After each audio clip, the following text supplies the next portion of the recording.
नमस्कार दोस्तों, स्वागत है हमारे YouTube चैनल में। आज हम आपके लिए लेकर आए हैं एक बेहतरीन कहानी। उम्मीद है आपको सुनकर अच्छा लगेगा और कुछ सीख भी मिलेगी। एक नगर में भूख, प्यास, नींद और आशा नाम की 4 बहनें थीं। एक बार चारों बहनों में लड़ाई हो गई। भूख कहती कि मैं बड़ी हूँ, नींद कहती कि मैं बड़ी हूँ, प्यास कहती कि मैं बड़ी हूँ और आशा कहती कि मैं बड़ी हूँ। इस बात को लेकर चारों में झगड़ा हो रहा था। इसी बात को लेकर वो चारों बहनें नगर के राजा के पास पहुँचती है। राजा उन चारों की बातें सुनता है और सबसे पहले भूख से कहता है कि भूख, तुम बताओ कि तुम कैसे बड़ी हो।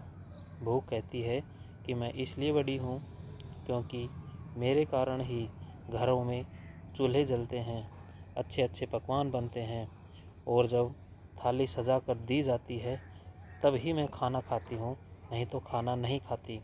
इसलिए मैं सबसे बड़ी हूँ। ये सुनकर राजा ने अपने सैनिकों को आदेश दिया कि जाओ और राज्य के प्रत्येक कोने कोने तक यह घोषणा कर दो कि आज से किसी के घर में भोजन नहीं बनेगा, कोई पकवान नहीं बनेगा। फिर देखते हैं जब भूख लगेगी तो क्या करेगी। पूरा दिन बीत गया, पूरी रात बीत गई। जब सुबह हुई तो भूख को भूख सताने लगी। वह इधर उधर भोजन व पकवान की तलाश करने लगी। जब उसे कुछ नहीं मिला तो वह भूख के कारण घर में पड़ी बासी रोटियां खाने को लगी। प्यास यह सब देख रही थी। वह तुरंत राजा के पास गई और बोली, राजा, भूख हार गई, वह घर में पड़ी बासी रोटी खा रही है, देखिए, इसलिए मैं सबसे बड़ी हूँ। राजा ने कहा, तुम बताओ, तुम कैसे बड़ी हो। प्यास ने कहा, मैं बड़ी हूँ क्योंकि मेरे ही कारण लोग कुआं खुदवाते हैं, तालाब बनवाते हैं एवं बर्तनों में पानी भरते हैं, और जब मुझे किसी बर्तन में पानी भरकर देते हैं तभी मैं पानी पीती हूँ, इसलिए मैं बड़ी हूँ। यह सुनकर राजा ने अपने सैनिकों को आदेश दिया, जाओ और पूरे राज्य में घोषणा कर दो कि कोई भी कुआं न खुदवाए, कोई भी बर्तनों में पानी न भरे और तालाबों में पानी न भरे। सभी जगह पहरा लगवा दो। जब प्यास को प्यास लगेगी तो देखते हैं वह क्या करेगी। सारा दिन बीत गया, सारी रात बीत गई, उसे कहीं पानी नहीं मिला। तब वह इधर उधर भटकने लगी।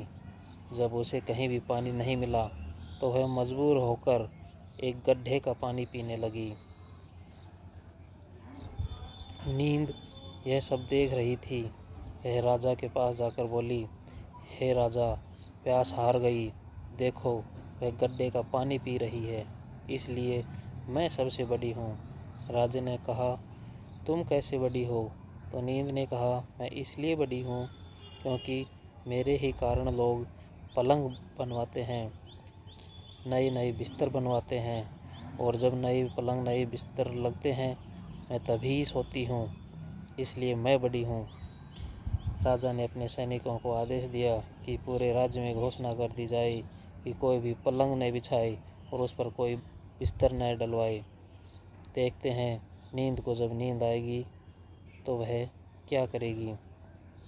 पूरा दिन बीत गया, आधी रात बीत गई। अब तो नींद को नींद आने लगी तो वह इधर उधर बिस्तर खोजने लगी।